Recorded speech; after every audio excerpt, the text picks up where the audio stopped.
नमो बुद्धाय क्रांतिकारी जय भीम। दोस्तों, भंते विनाचार्य इनका बौद्ध गया से एक नया वीडियो सामने आया है। तो आइए जानने की कोशिश करते हैं कि क्या कहना है भंते जी का। और 12 मई तक 3 महीने हो जाएंगे। 12 फरवरी से 12 मई और 12 लाख लोगों का हमने आह्वान किया। और इस बार ये त्रिकोणीय है और बुद्ध पूर्णिमा भी त्रिकोणीय है। सिद्धार्थ गौतम को भी जन्म वैशाख पूर्णिमा में हुआ, उनको ज्ञान प्राप्ति भी वैशाख पूर्णिमा में हुई, उनको महापरिनिर्वाण भी वैशाख पूर्णिमा में हुई। और उसी वैशाख पूर्णिमा 3 तारीख है। 12 फरवरी से शुरू हुआ, 12 मई को प्रोग्राम है और 12 लोग का आह्वान है।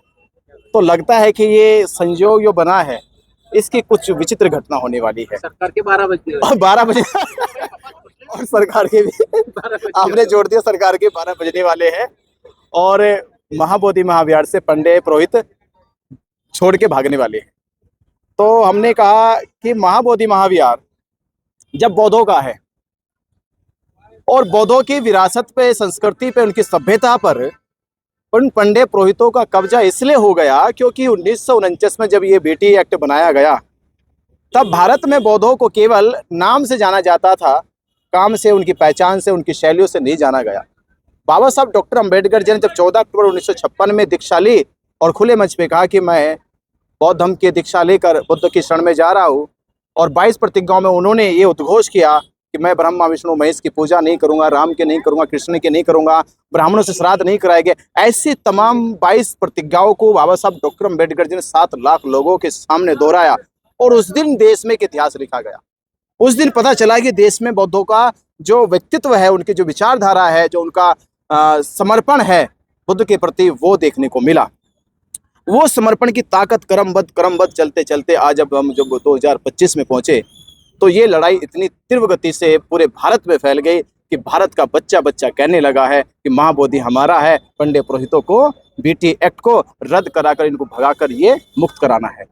तो उसी लड़ाई को 12 मई के टारगेट तक लेके चले, क्योंकि सरकार ने एक बार यहाँ पे कहा कि बौद्धों के लिए ये आंदोलन 135 साल पुराना है। पिछली बार आंदोलन हुआ, जितने लोग यहाँ पर है इतने लोग सैकड़ों और हजारों में रूटीन है, हमारा प्रशासन का रूटीन है हमारा। तो हमारे रजिस्टर में संख्या 1000 है। तो जब 1000 संख्या काउंटिंग ही हो रही है, ये आंदोलन नहीं था तो भी इतनी काउंटिंग हो रही थी, ये आंदोलन चल रहा तो भी इतनी काउंटिंग हो रही है, तो हमें कोई प्रॉब्लम नहीं हो रही है। तो मैंने कहा तो कैसे होना चाहिए आप बताओ। उन्होंने कहा संख्या बढ़ा दो, उन्होंने कहा संख्या बढ़ा दो। तो हमने ये अब लक्ष्य लगाया है कि अब 1000 वाले कॉलम में लाख वाला कॉलम जाना है कि 12 मई को 12 लाख लोग बौद्ध गया की धरती पे पहुंचेंगे और ये संख्या दिखाएगी कि बौद्धों की संख्या अल्पसंख्यक नहीं है, वो अल्पमतवादी नहीं है, वो बहुसंख्यक हो चुके हैं, वो एकजुट हो चुके हैं। भारत का हर एक बौद्ध, हर एक, चाहे वो हीनयानी हो, चाहे महायानी, चाहे लामा हो, चाहे रिम्पोंचे हो, वो किसी भी पंथ में रहता हो या भारत के किसी भी राज्य में रहता हो, उन सब ने एक ही संकल्प कर लिया है कि 12 मई को सब पहुंचेंगे और बेटी एक्ट को रद्द कराएंगे, पंडे पुरोहित को बुद्ध विहार से बाहर भगाएंगे। एक बात बताइए, ये बेटी जो एक्ट है ये 1949 का है और अपने भारत में जो संविधान जो लागू हुआ था वो 1950 को हुआ था। तो फिर ये एक्ट तो वैसे ही निरस्त हो गया होगा। देखिए, ये एक्ट बनाया जानबूझकर गया, जब मालूम था, जब संविधान लागू हुआ तो ये एक्ट तो वैसे ही निरस्त होना चाहिए, निरस्त होना चाहिए था। पर देश को तो आज तक पता ही नहीं कि महाबोधि महाविहार पे कोई एक्ट है। ये भी तो पता अभी चल रहा है। देश को क्या बताया सरकार ने कि हमने महाबोधि महाविहार, जिसपे कानून बनाया 1949 में, आप देखोगे देश के किसी मस्जिद पे कानून नहीं बना, देश के किसी मंदिर पे कानून नहीं बना, किसी चर्च पे कानून नहीं बना, किसी गुरुद्वारे पे कानून नहीं बना। तो महाबोधि महाविहार पे कानून क्यों? ये कानून ये इसलिए बनाया गया क्योंकि बाबा साहब डॉक्टर अंबेडकर जी ने 1935 में कहा था, मैं हिंदू धर्म में पैदा हुआ, ये मेरे बस की बात नहीं थी, पर मैं इसमें मरूंगा नहीं, ये मेरे बस की बात है। आप सोचिए, बाबा साहब अम्बेडकर ने जब 35 में कहा नासिक की सभा में, तो पूरे देश में भूचाल आ गया था। ये भूचाल आ गया कि डॉक्टर अंबेडकर साहब करे, कोई आम आदमी नहीं करे, बाबा साहब अम्बेडकर कह तो देश की बहुसंख्यक आबादी बुद्धिस्ट होने वाली है। और एक चीज कहा जाती है कि जब दुनिया का कोई मुसलमान इस्लाम धर्म कबूल करता है, वो कहाँ जाना चाहता है? Mecca Medina. दुनिया का कोई आदमी ईसाई धर्म कबूल करता है, वो कहाँ जाना चाहता है? यरूशलेम।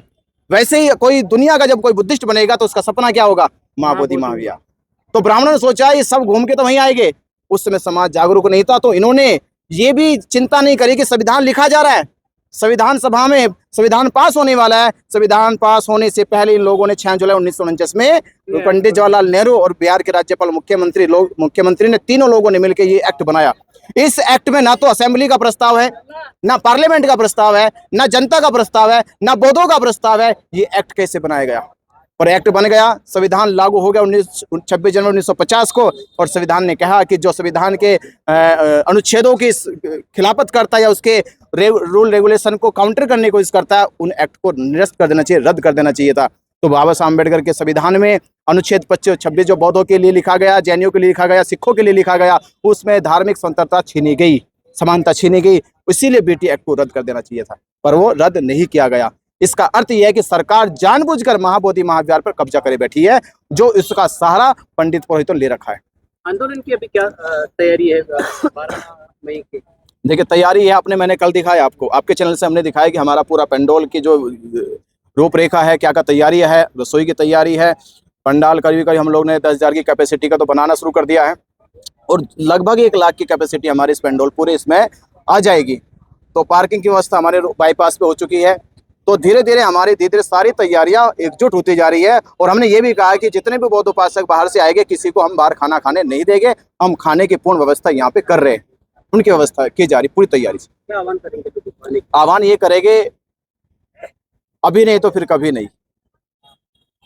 ये बौद्धों की विरासत है और दिखा दो, भारत में तो ये इतिहास लिखने को आपको समय मिल रहा है। जो नींव सम्राट अशोक ने लिखी, उसको आप फिर से तैयार कर रहे हो, उसमें फिर से पानी डाल ले। जो बाबा साहब अम्बेडकर ने पौधा लगाया था 1956 में, अब वो इतिहास लिखने जा रहे हैं कि इस देश में हिंदू एकजुट हो चुके, मुसलमान एकजुट हो चुके, ईसाई एकजुट हो चुके, इसमें क्रिश्चियन एकजुट हो चुके, सिख एकजुट हो चुके। भारत में अब तक बौद्ध एकजुट नहीं हुए। तो इतिहास लिखा जाएगा कि 12 मई को बुद्ध पूर्णिमा पर बोध गया में भारत के बौद्ध एकजुट होने वाले, ये तो तारीख होगी। तो इतिहास की तारीख में अपना नाम दर्ज कराओ, 12 मई को बोध गया पहुंच जाओ। दोस्तों, आपकी क्या राय है इस पर कमेंट सेक्शन में जरूर बताएं और ऐसे वीडियोस देखने के लिए हमारे पेज को फॉलो सब्सक्राइब जरूर करिए।